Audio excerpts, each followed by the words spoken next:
ये तो इर्रेस्पॉन्सिबल विपक्ष का कहानी है। आप देख लीजिएगा, चुनाव के पहले भी विपक्ष जिस तरह से बिखरा हुआ था और चुनाव के बाद आप कह लीजिए सत्र के बीच से लीडर ऑफ अपोजिशन गायब हो जाए। निशांत कुमार को लेकर लगातार चर्चा, आप चाहते हैं, युवा आप भी है, चाहते हैं कि निशांत कुमार राजनीति में आए, कमान क्यों? और मुख्यमंत्री जी ने, ऐसा नहीं है कि इन 5 सालों में, लगातार कई वर्षों से मुख्यमंत्री जी जो कार्य कर रहे हैं उससे जनता के बीच में एक संतोष है। और हेल्थ सेक्टर में सुधार हो, कई मुद्दे हैं वहाँ पे स्थानीय लेवल पे, मगर मेजर हमारा जो है कि शिक्षा के लिए छात्रों को बाहर ना जाना पड़े। विपक्ष का काम है जनता के लिए आवाज उठाते रहना, और जब लीडर ऑफ अपोजिशन ही गायब रहेंगे तो बाकियों का क्या कहिए। डेमोक्रेसी में परिवारवाद के ऊपर जो लोग सवाल उठाते हैं तो वो वोटर्स के ऊपर सवाल उठा रहे हैं। जनता के बीच में किसी को भी जाने का अधिकार है कि वादे कई लोग करके जाते हैं चुनाव में, मगर वादों को पूरा करने वाला अगर कोई व्यक्ति है तो माननीय नीतीश कुमार जी है। हम युवाओं के लिए कुछ बड़ा करना चाहते हैं और कुछ। नमस्कार, द इंडिया टॉप देख रहे हैं, मैं हूं अखंड ज्योति। देखिए,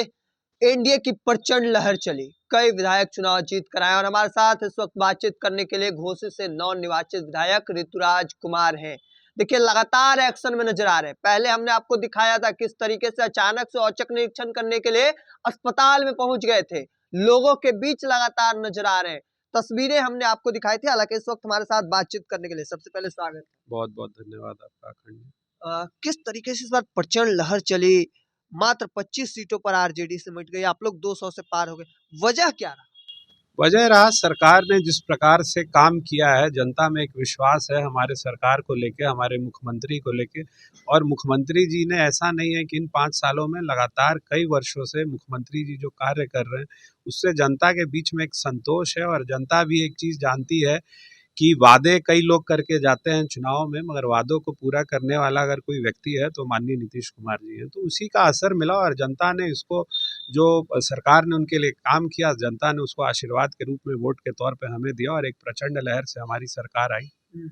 आप देखिएगा कि बिहार में, क्या मुझे लगता है देश में पहली बार ऐसा हुआ है कि 20-25 साल के सरकार रहने के बाद भी एंटी इनकम्बेंसी का कोई भी फैक्टर बिहार में काम नहीं किया। तो सरकार की एक बड़ी उपलब्धि है। आप चुनाव जीत कर आए हैं, पहली बार चुनाव जीते हैं, क्षेत्र में कौन सा ऐसा काम जो पहले नहीं हुआ इस बार ऋतुराज कुमार करने वाले हैं? और चूंकि आपके पिताजी भी सांसद रहे, कद्दावर नेता है मगध के, तो आपका उनको ही मार्गदर्शन मिलता होगा, तो क्या इस बार सोचे हैं कि क्षेत्र में क्या करना है 5 सालों में? देखिए, मेरा चुनाव में भी मैंने कहा था और अभी भी मेरा यही है कि हम युवाओं के लिए कुछ बड़ा करना चाहते हैं। और कुछ में बहुत कुछ है हमारे दिमाग में। हम चाहते हैं बड़े कॉलेजेस वहाँ पे आएँ, एजुकेशन के सेक्टर में काम हो, स्पोर्ट्स के सेक्टर में काम हो, हेल्थ सेक्टर में सुधार हो। कई मुद्दे हैं वहाँ पे स्थानीय लेवल पे, मगर मेजर हमारा जो है कि शिक्षा के लिए छात्रों को बाहर ना जाना पड़े, ऐसी व्यवस्था हो, इन्वेस्टमेंट हो कि रोजगार हमें वहीं पे मिले, ताकि हमारे जैसे, क्योंकि हमने भी पलायन का दर्द को झेला है। मैं 17 साल बिहार के बाहर रहा हूँ, पहले पढ़ने के लिए, फिर प्रैक्टिस करने के लिए। तो मुझे पता है कि प्रदेश के बाहर या ज़िले के बाहर जाके छात्रों को क्या परेशानी होती है। तो मेरा मूलभूत में यही है कि छात्रों के लिए, जो प्रशिक्षु हैं उनके लिए ऐसी सुविधा हो कि उनको तैयारी करने में वहीं सहूलियत मिले, वहीं पढ़ाई के अच्छे शिक्षा सेंटर्स हों, और एथलीट्स के लिए अच्छे स्टेडियम्स हों, तैयारी करने की जगह हो। तो इसके लिए हम पहल कर रहे हैं, काम कर रहे हैं। देखिए, जितनी जल्दी से जल्दी, मैं, ये ज़रूरी नहीं है कि मैं साल भर में कोई कायाकल्प कर दूंगा या 5 साल में कायाकल्प कर दूंगा। शुरुआत करनी है, एक पहल है, उसके ऊपर काम करना है। क्योंकि घोषी में आप कह लीजिए कि इस प्रकार का एजुकेशन के सेक्टर में कोई काम नहीं हुआ अभी तक। आपका कह लीजिए स्पोर्ट्स इंफ्रास्ट्रक्चर पे कोई काम नहीं हुआ है, और ऐसे मूलभूत सुविधाएं, तो बहुत चीज़ों के ऊपर काम करना है, वो सेकेंडरी है। मगर मेन है कि यूथ के लिए जो हम चाहते हैं, जो हमने वादा किया है, उसको हम पटल पे उतार सकें, ज़मीन पे उतार सकें, और उसके लिए हम लगातार प्रयास करेंगे और कर भी रहे हैं। लगातार एक्शन आपका दिख रहा है, अस्पताल में पहुंचे, स्कूल में पहुंचे, तो ये एक्शन शुरुआत का है कि लगातार 5 साल जारी रहने वाला है? अब ये तो आगे 5 साल आप देखिएगा क्या होगा, नहीं होगा। अभी हम जो प्रयास कर रहे हैं, वो हमारा प्रयास यही है कि जो हम अभी प्रयास शुरू में कर रहे हैं उसी से व्यवस्था सुधर जाए, तो 5 साल हमें ये प्रयास लगातार ना करते रहना पड़े। कोई ये दिखाने के लिए नहीं है कि हम जा रहे हैं वहाँ पे जाके औचक निरीक्षण कर रहे हैं। हम चाहते हैं कि हमारे जाए बिना ही सिस्टम सुधर जाए, तो इससे अच्छा क्या हो सकता है। हम जनता के सहूलियत के लिए, हमें जनता ने चुना, और जनता को सहूलियत नहीं मिलेगी तो हमें तो एक्शन लेना ही पड़ेगा।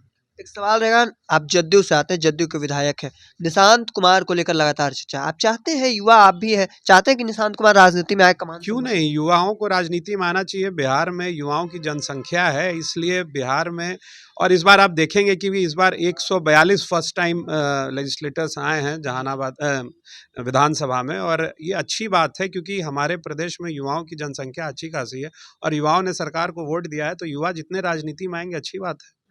एक प्लस पॉइंट है नीतीश कुमार के साथ कि उनका बेटे परिवारवाद को लेकर अब तक नहीं आए हैं सामने, तो ऐसे निशाने नहीं साधे जाते हैं। आपके ऊपर भी कई बार हमला होता है परिवारवाद को लेकर, किस तरीके से विरोध को जवाब देना चाहेंगे? डेमोक्रेसी में परिवारवाद के ऊपर जो लोग सवाल उठाते हैं तो वो वोटर्स के ऊपर सवाल उठा रहे हैं। जनता के बीच में किसी को भी जाने का अधिकार है और जनता जिसको चुन के भेजती है उसके बाद कोई परिवारवाद नहीं होता है। कई नेता पुत्र आए, पुत्रियां आए और वो कहीं चले गए, चुनाव नहीं जीते। ये तो जनता के बीच में आपकी कैसी पकड़ है, जनता के लिए आप क्या काम करेंगे नहीं करेंगे उसके बाद तय होता है। इसलिए डेमोक्रेसी में परिवारवाद मुझे लगता है नेपोटिज्म, और कहाँ नहीं है नेपोटिज्म अगर आप कहेंगे, किस फील्ड में नहीं है। आप जिस माहौल में उठते पलते बढ़ते हैं देखते हैं, आपको उस माहौल में ढलने में आसानी होती है। लॉयर्स के बेटे लॉयर्स होते हैं, जजेस के बेटे जजेस होते हैं, सुप्रीम कोर्ट में उठा के देख लीजिए, हाई कोर्ट में उठा के देख लीजिए। फर्स्ट जनरेशन कोई भी किसी फील्ड में जाता है उसके लिए परेशानी होती है, क्यों उसके ऊपर भी सवाल नहीं होता है, सिर्फ राजनीति में क्यों सवाल होता है। और डेमोक्रेसी में जब जनता चुन के भेज रही है तो जनता के ऊपर आप सवाल उठा रहे हैं, ना कि आप पार्टी के ऊपर या परिवार के ऊपर। या ये तो इस सिस्टम को आपको समझना होगा ना कि जनता चुन के भेज रही है, अगर जनता नकार देगी तो कोई नहीं जीतेगा। समय आपके पास काफी कम है, आखिरी 2 सवाल लेना चाहेंगे। जहाना घोसी में तो लगातार एक्शन दिख रहा है, पटना राजधानी में भी हमने आपकी कई तस्वीरें देखी, मंगल पांडे कई मंत्रियों के पास पहुंच गए हैं कामों को लेकर, तो मतलब लगातार काम करते रहना है ऐसे?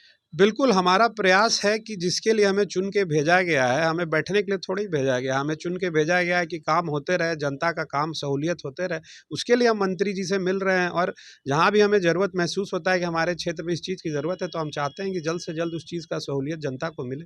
तेजस्वी यादव लगातार गायब है, किस तरीके से देखते हैं? क्या लगता है हार के सदमे से नहीं निकल रहे हैं? ये तो इर्रेस्पॉन्सिबल विपक्ष का कहानी है। आप देख लीजिएगा, चुनाव के पहले भी विपक्ष जिस तरह से बिखरा हुआ था, और चुनाव के बाद आप कह लीजिए सत्र के बीच से लीडर ऑफ अपोजिशन गायब हो जाए, गवर्नर के जॉइंट सेशन के स्पीच से लीडर ऑफ अपोजिशन गायब हैं जो आज तक नहीं दिखे हैं, तो एक तो इर्रेस्पॉन्सिबल आप कह लीजिए उनकी इर्रेस्पॉन्सिबिलिटी है उनकी, उनको रहना चाहिए। विपक्ष का काम है जनता के लिए आवाज़ उठाते रहना, और जब लीडर ऑफ अपोजिशन ही गायब रहेंगे तो बाकियों का क्या कहिएगा। बहुत बहुत धन्यवाद। हमारे साथ ऋतुराज कुमार थे, घोसी से नवनिर्वाचित विधायक है। तमाम चीज अपने 5 सालों का क्या कुछ करने वाले हैं, तमाम चीजों को बता रहे थे। तब तक के तमाम अपडेट को देखते रहने के लिए इंडिया टॉप देखते रहे। धन्यवाद।